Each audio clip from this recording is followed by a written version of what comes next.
Before we go any further, let's go ahead and create a fill from opening.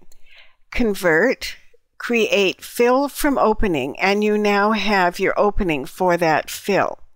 What you want to do now is select a lighter brown for that so you know it's a different colored object. Right now I don't have the right light brown, so I'm going to take this one and drag it onto that one, and take the light brown and put it on that one.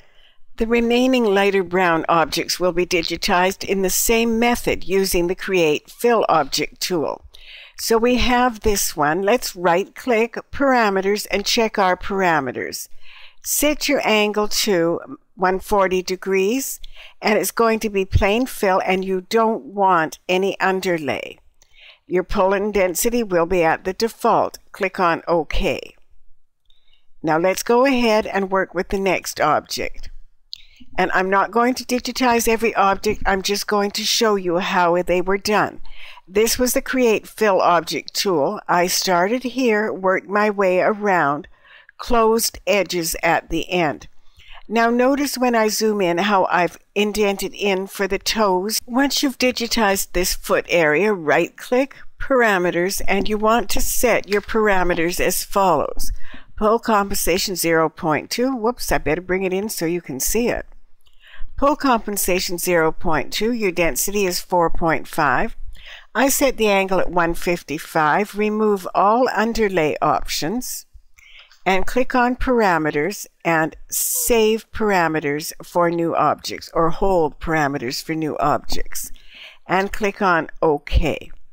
Now from now on, when you digitize the remaining lighter brown body colors, your parameters will be the same, but do make sure that you change the angle for each object.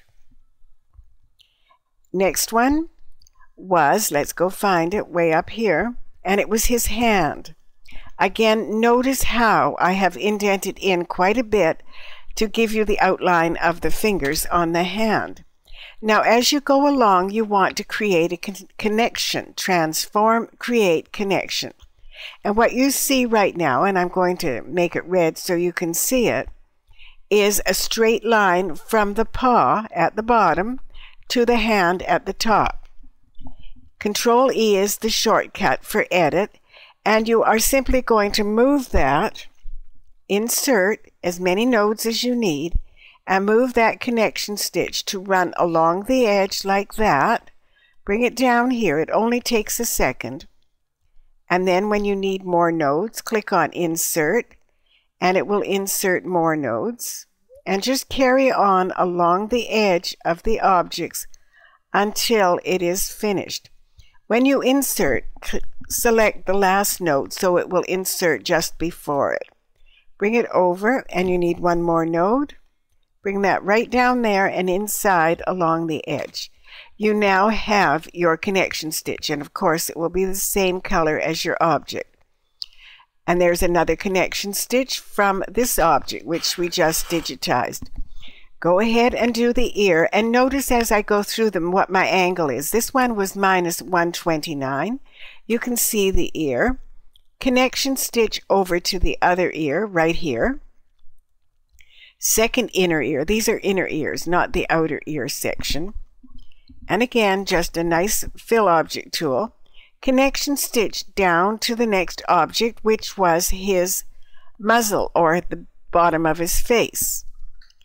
And there I digitized the entire object. I then put a hole or an opening for the mouth, and you can see the opening is right there. And notice on these how I have curved the stitches to make it look very realistic. I started this at the top and then went all the way around until I came back. And we have the next object, which is right there. You can't add a connection stitch because you would be connecting from the hole and across your stitching. So the next object was this one, his chest. And that was at an angle of 10 degrees. A connection stitch over to the next object, which was the top of his hand. And again, I started it and ended it right there. And my angle was, let's not go too fast, 165 degrees. Connection stitch down to the next section. Let's go way down. There it is there. Bring it down a bit more so you can see it. And again, notice how I indented in for his toes and started right there so that I would have a shorter connection stitch. The last section, which shouldn't be there, was his mouth, and that is, of course, a pink, not a brown. So there's his mouth done in pink. And that one was set at an angle of 85 degrees. So if I take all my body sections, the lighter brown, right-click and join. And the next object was the mouth, which was done in a pink.